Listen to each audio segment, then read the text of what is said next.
Hello, Bugsy. Well, hello, Porky. You're at Hardee's and you brought your friend along. Now when you buy a Pepsi for 49 cents, you can keep the Looney Tunes glass. Collect a set, because there's a new glass every week at Hardee's. Just ask us to fill a funny glass to go. Speedy's the face that brings me back. Sweetie's the face that brings me back. Hardee's the place that brings us back again.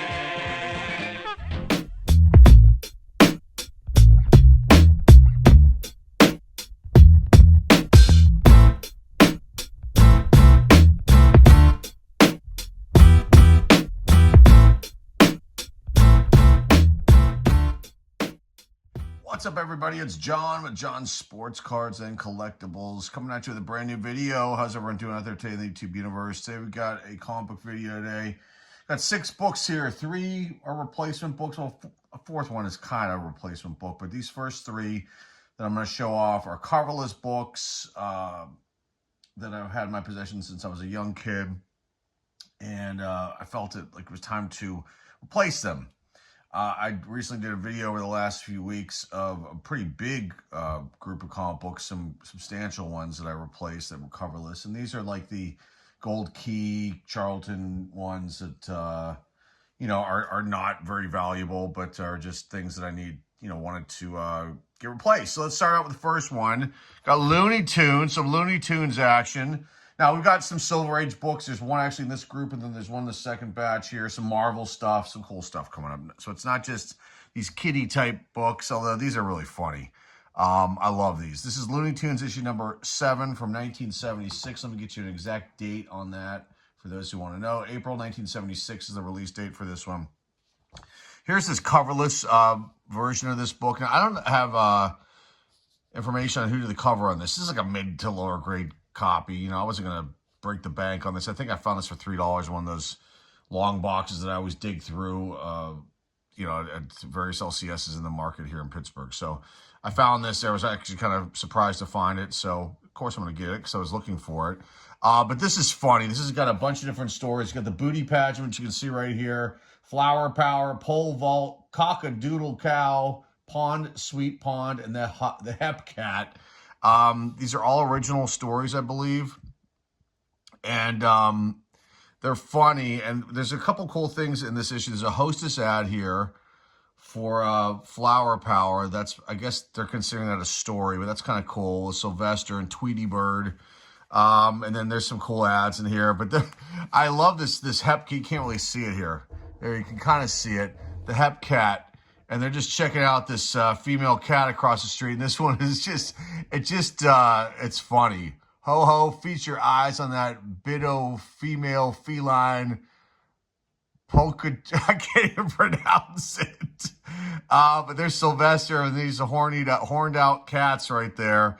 I found that really, really funny. And probably above the heads of a kid reading this to understand what they're actually about. You see Sylvester in that suit coat. Look at that. They're all wearing them. This is some funny, funny stuff. So there's the first one.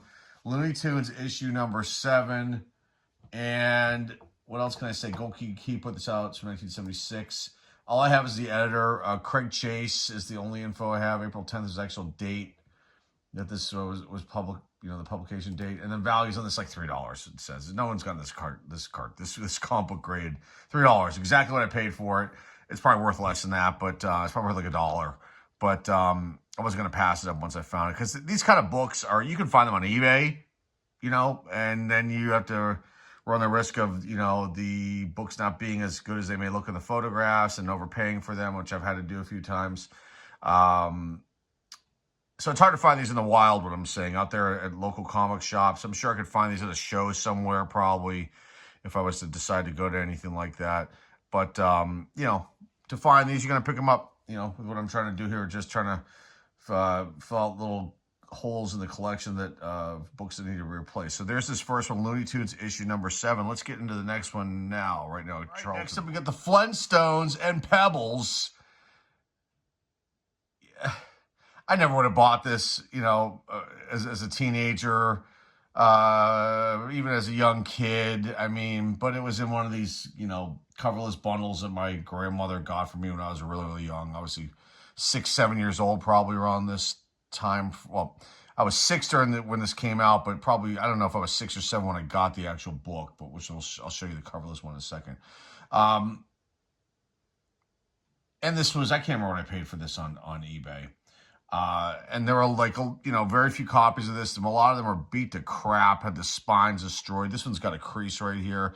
I'm sure if I press it out, it'll look nice. We got Ray Durgo did the cover, and he also did the artwork inside. And there's not really much other information as far as who worked on this one, but you got publication date, March 1975. Charlton Comics, cheap as hell company, but I still love them.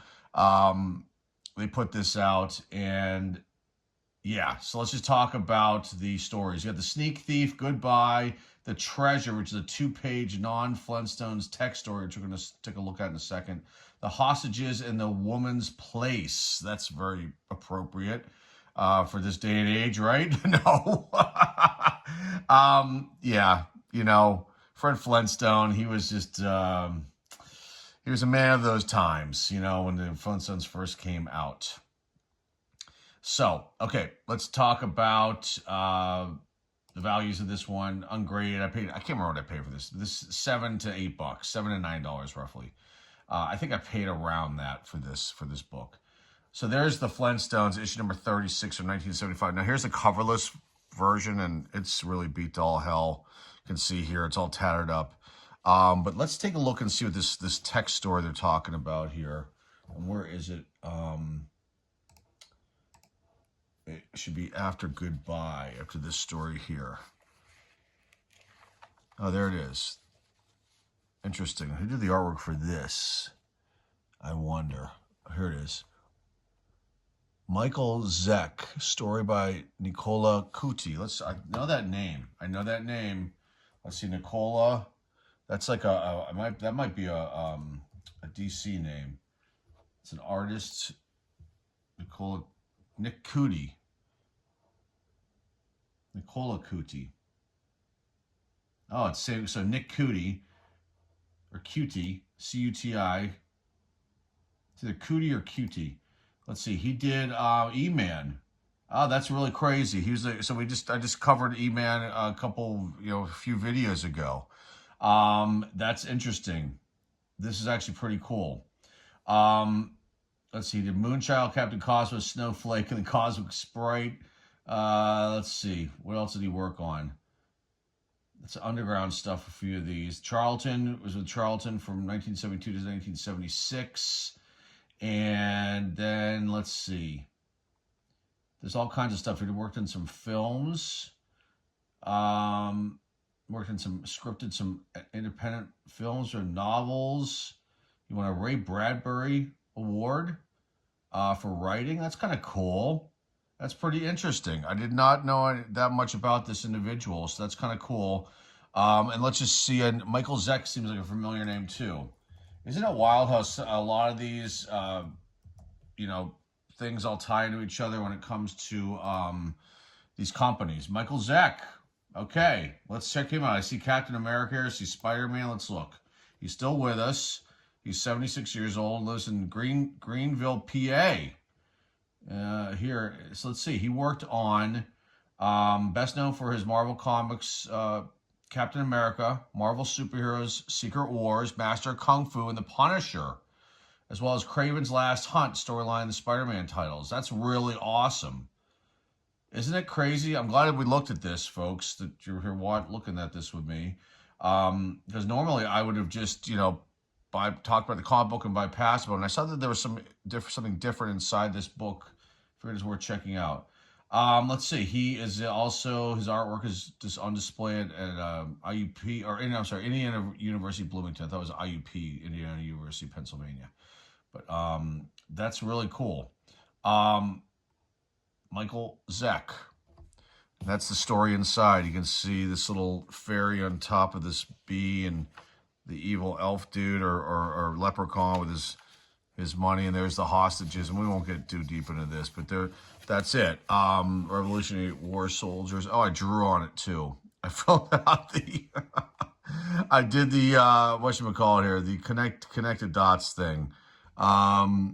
Yeah, and then you could get some jewelry. Guaranteed triple your money in less than 30 days. Get your money back. Okay, let's get into the next book because we're spending way too much time on this one. But that was fun to find out some additional information of what's actually inside this issue. Pretty cool. Definitely learn something new every single time you dive into things like this. And awesome. Let's go into the third book of these coverless ones. Alrighty, let's get into this last one of the coverless books. This is from 1967, a Silver Age book. Yogi Bear Goes to College, issue number 30, which was, this wasn't given to me separately. This was in one of those bundles, which is really odd, a Silver Age book. But I guess, the early 70s, it wouldn't have been that old per se, by the standards of comic books. But that's really wild. It says 1960 on here on the cover. And let me just look at the image here that I have and see if that's the same. It does look to be the same. So that's wild. I think maybe this was on another issue too, perhaps. I think I saw that somewhere. But anyway, here's the cover of this book. We'll look into that in a second. But you've got October 10, 1967 as a publication date. Harvey Eisenberg is the artist. I assume he's the cover artist here too. There's not much information except just the stories in here. Yogi Goes to College. Halton the Balloons featuring Quick Draw McGraw. I remember him. Planning Ahead, and then there's a text story called Tummy Trickery. It's a one-page non-Yogi Bear text story with Little Hoot. Is that in here, or is that not in here? Let's look. Planning Ahead. No, it's not in here. So you got Planning Ahead is the last story, and he's gone. That story's not in there. It must have been... the first couple pages were torn out, but there's, the early grad. Okay, so they got the Yogi Bear story goes on a bunch of different, there's a bunch of different chapters to it. And then you've got this, all these other interesting things here. This is pretty cool to see this. So I was having a really hard time trying to figure out what year this was because I was like, this can't be from like 1967, which it says it right there.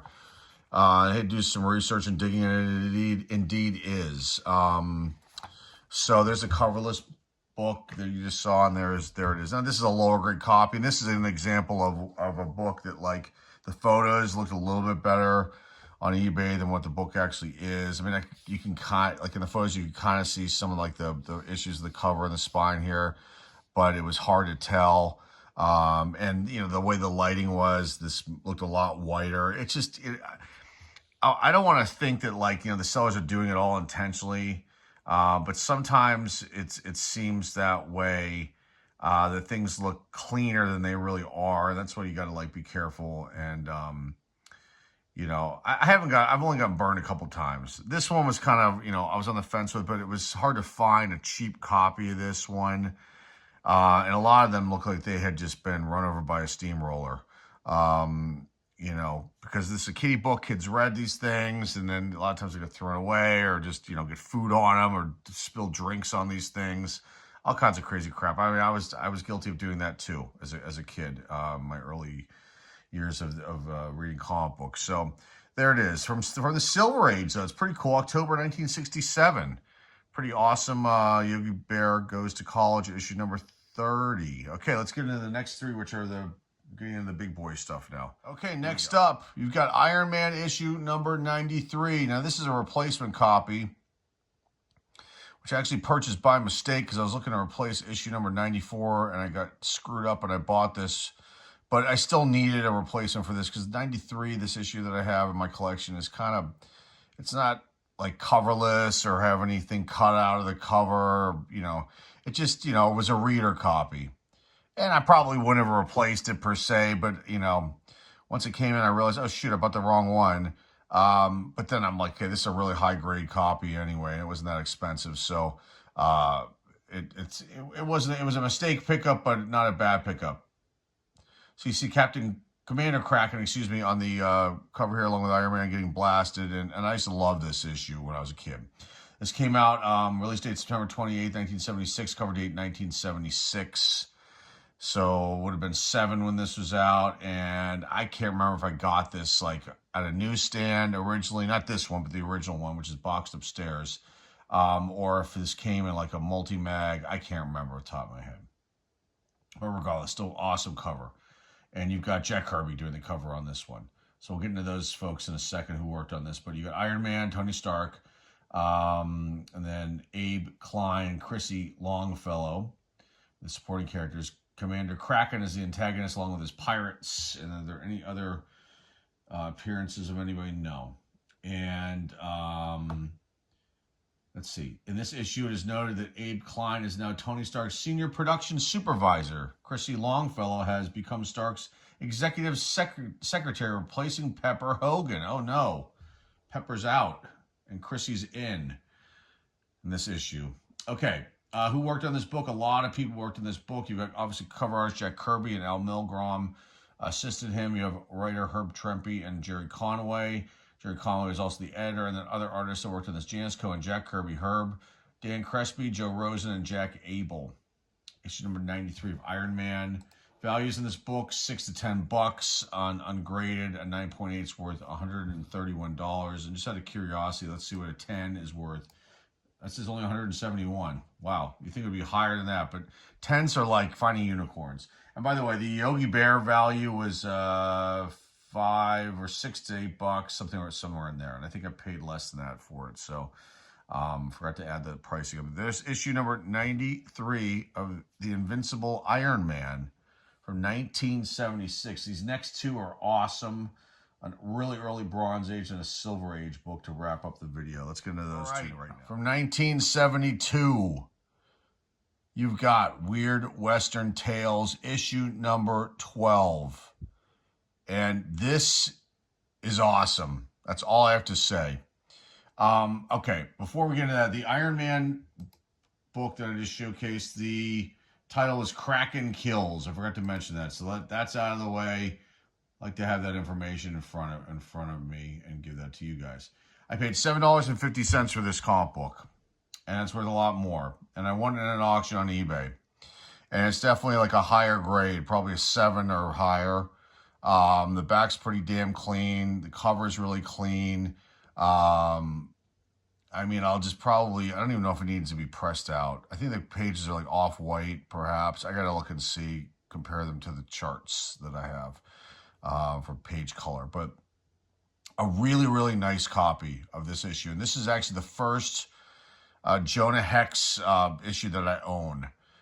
For some reason, Jonah Hex was not on my radar at all. And I actually became interested in Jonah Hex years ago when that movie came out that Josh Brolin was in, and which is kind of, a campy, it's not the best, DC movie, but it's still pretty cool when you consider, like, it's definitely a cool watch. There's some cheese factor in there, and then Megan Fox is in it. She can, she's nice to she's there for eye candy purposes, I guess. And she's an okay actress, not the greatest, not the worst, but regardless, we're not here to talk about that and give a review on that movie, but I did rewatch it. And then I was like, you know what? Let me look and see pricing on like early Jonah Hex books. And of course, his first ever appearance, that issue is like super expensive. But this is like his third actual appearance in Weird Western Tales. And there was a couple auctions going on. And this one, I was like, okay, I could maybe get this one for like a pretty decent price. And I ended up getting it for, like I said, $7.50. And it goes for anywhere between $25 to $30 raw, like ungraded, this issue. And we'll get into prices in a second. But I thought, okay, and this is just something, it wasn't like I was searching out this book and had to have it. I was looking up for other books, and this, on eBay, and this came up, and I was like, oh, this is interesting. And then I started looking at more, and then this was there. So here we go. So you've got a bunch of stories in here. You've got Jonah Hex, The Promise to a Princess, El Diablo, A Time to Die, Batlash Brothers, Pow Wow Smith, The Treasure and the Flaming Arrows. We won't dive into the deepness of all these stories or the notes. I think a couple might be reprinted stories from different issues. This Jonah Hex one, I don't think it is. Let's just double check that. It says this, oh, well, we will read one of the notes. The series continues the numbering sequence for All-Star Western Volume 2, making this the first official issue of the title. And then, oh, it is a reprint story. I'm sorry. Promise to a Princess is reprinted from Showcase Presents Jonah Hex #1 and Jonah Hex and Other Western Tales #2. So it is. It is. In the, let's see, Batlash. That story's from #7. Might as well read them all while I'm here. And the Church of the Flaming Arrows was originally Western Comics issue #58. So they are reprinted stories. I was incorrect in saying that. But regardless, this is a sought after issue. People want this one. And I was able to pick it up, and it's pretty damn cool. Now, people who worked on this book, you've got cover artist Joe Kubert. Big name right there. Other artists along with Joe. You got Tony DeZulga, Neil Adams, huge. Nick Cardy, big name right there. Carmine Infantino, another big name. Adams Wrightson. No, they have last names in it? That's weird.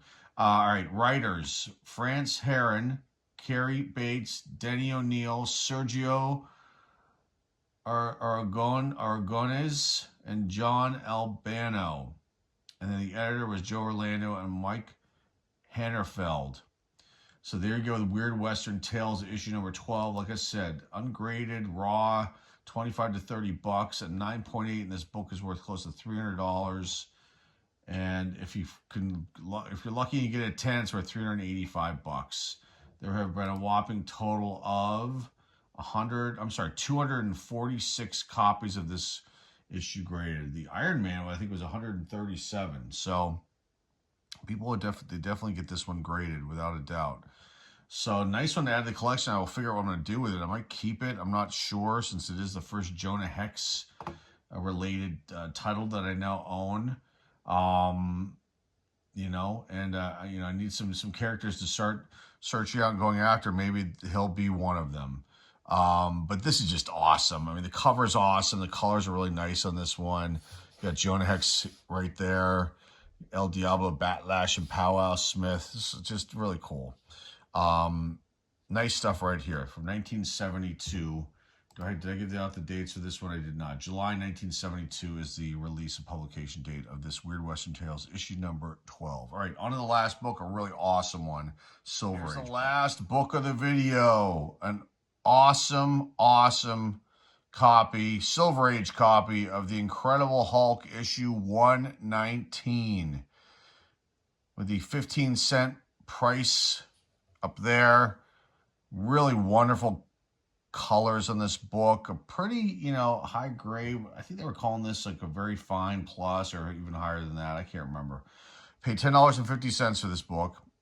Again, a spur of the moment, whimsical purchase in an auction on eBay from the same seller that had the last book that I just showed you, Weird Western Tales issue 12. And he had a bunch of really awesome books. I'm like, oh, I gotta slow down here. I could have probably won a few other ones, but I stopped with this one. It's the oldest Incredible Hulk comic book now that I have in my collection. A lot of the comic books I have for the Hulk are from the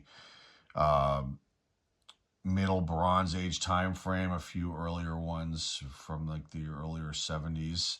But this is the oldest one that I now have. This came out the year I was born. June 10th, 1969 was a release date. Cover date 1969. I was born in 1969. So I was a baby when this came out, and this was not obviously on my radar at all. And even as a youngster, this is just a really wonderful copy. The cover is pretty damn cool. You got Herb Trimpe did the cover of this one. And the story in this book, there's only one, At the Mercy of -- Maximus the Mad. You can see right here, he's got Hulk all tied up with that chain, I guess a rope or something here. Looks like, or a cable, probably a rope. He's the main, the League of Evil Inhumans are the antagonist, but he's the main one. Maximus Boltagon. But Maximus the Mad here on the cover. And you got the Hulk, obviously, Bruce Banner, and supporting characters Betty Ross, General Thaddeus, Thunderbolt Ross, and Glenn Talbot. Okay, who worked on this book? You've got artist Herb Trempe and Artie C-Mac, and then editor Stan Lee, writer Stan Lee in this issue. Very awesome Silver Age, near the end of the Silver Age release right here. And I think the pages might even be white, if I remember serves me correctly. And the back was really clean. There's a little bit of something going on right here in this corner, and a couple little spine ticks here and there. But this is, if I was to get this graded, it would be definitely a higher grade. Not in the 9 range, I don't think. Maybe, I don't think though. Probably in the 7-8 range is my guess for this book. I paid $10.50 for this. Ungraded goes for anywhere as low as $13, all the way as high as it was $20. And 9.8 in this book is worth $923. That's a nice payday if you have this and you sell it for that much. And a 10, again, these unicorns. I should probably do a video on how many actual 10s there are out there in existence. I'd be curious to know that. But a 10 in this book is worth $1,200. And yeah, I don't know if anybody has a 10 of this book out there. Maybe, but I highly doubt it. This is not a key issue or anything like that, but just a very cool one. And again, a spur of the moment, like, auction bid, and I ended up getting it. Because like this book would be like at an LCS, they'd have it priced out a lot higher, probably around $20 is my guess. 15 and $20, maybe higher than that. From what I've been seeing prices at some of the LCSs in my marketplace. So to pick this up on eBay for that low of a price is a pretty good win. And that's really it. Let's put some books up here to wrap this one up. We'll do the last 3 here on the screen. I'll leave the coverless ones off. But this is a cool video, very long video. But sometimes, these videos, I'd love to make them short, but I like to talk and give information out. And some people really like to hear that additional info, and some don't care probably. But if you're into comic books, these can be really cool videos to pass like 20 minutes of your day with by watching. So hopefully you enjoy them. These are a blast for me to do. To seek out things, and now, like, things are kind of slowing down with the books that I've got a lot now, so to deal with. But as far as like filling up holes in my collection, there's only a few more left, and I'll be done with that. And then it's just a matter of, okay, well, when I'm in the mood to go to the comic book store and look for books, it'll just happen. It won't be like on a weekly basis like I've been doing, because when you build up a couple long boxes worth of books that were never in your collection with the project that I've got going on here, it starts to add up. And you're like, okay, well, I don't want to get so far ahead of myself where I can't even get to some of these. Not for months or whatever it might be. So, moving forward, pickups will be here and there, and there'll be videos for them. These are really fun for me to do, though, I must say. And hopefully you enjoyed this one. So if you're new here and you like what you see and hear, please hit the subscribe button. Love to have you on board. Please hit the thumbs up. Please put your comments down below. And please share this video with everybody out there in the comic book community. More of the eBay store link is down below in the description. And that is all I have for you guys today. Till next time, folks, this is John with John Sports and Collectibles signing off, and I'll see everybody very, very soon. Get yourself ready for a trip through McDonald's land. Take along a friend and grab a hold of Ronald's hand. Follow Ronald McDonald through the land of apple pie trees. And don't be surprised if you meet Big Mac and Big Cheese.